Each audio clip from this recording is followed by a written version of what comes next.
Welcome to Classic Car Cave. So I'm working on the track mini.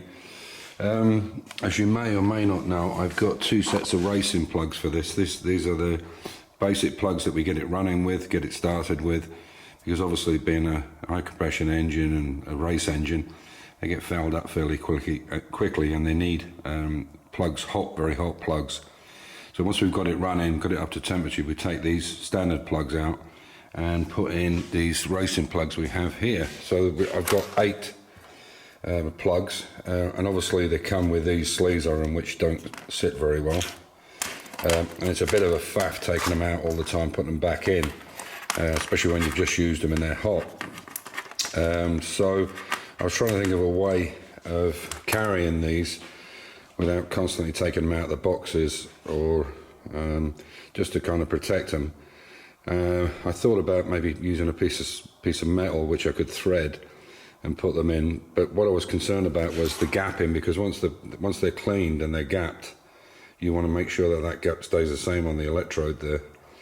So what I came up with was I made a block like this, and so basically you can what I've done is I've drilled a hole and then threaded it so that the plug sits in it. So I'll just take my hand around the other way because I'm right-handed, and then you can just basically turn the plug in.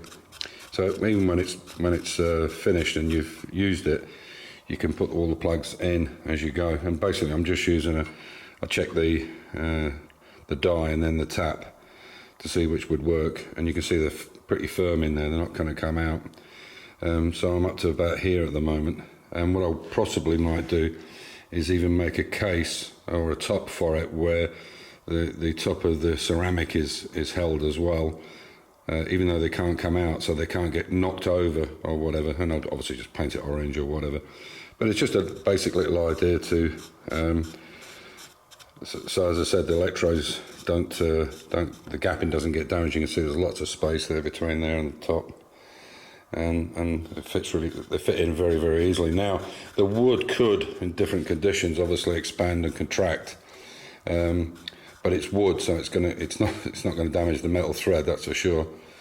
So yeah, that's the idea, just to carry 8 spare plugs and actually not get them damaged, and easy enough to turn around when we want to put different plugs in. If we're starting to have some ignition issues and ignition problems, we can just change them over. And I'll just show you quickly me tapping one of them so you can see it's so easy. Obviously it's wood, as I said, it is liable for contraction and expansion, but the amount we're talking about is minimal, so it's not a big deal. This is a plug tap, so I've done these, just doing the last 3 here. Keep it nice and straight like you would on a piece of metal. It's easy here because this is a tapered or a plug tap. It's just a matter of keeping it straight for a little while, and you can see it's very easy to spin in. Just get it down a certain depth, and I can actually just spin it in. Very easy to do. You could do this in a piece of box metal, but the metal would be quite heavy. I did think about doing that, but then I thought about the thickness of the metal. It has to be at least 2 or 3 threads, so the wood seems to be the easiest way to do it, and that seems to work quite well.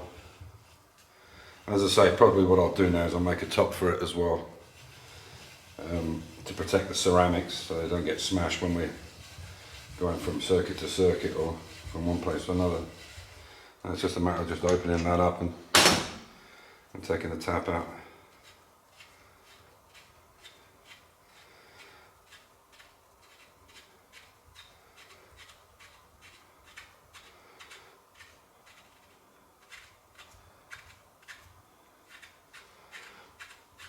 It might, if there is any problems with it, I can just re-tap it again if there's any issues with it shrinking or expanding. But there we go. That's the idea. The plug seems to fit quite nicely in there. You do it with your fingers. But the nice thing is it's tightening up, and so it means that the plugs are not going to crack against each other.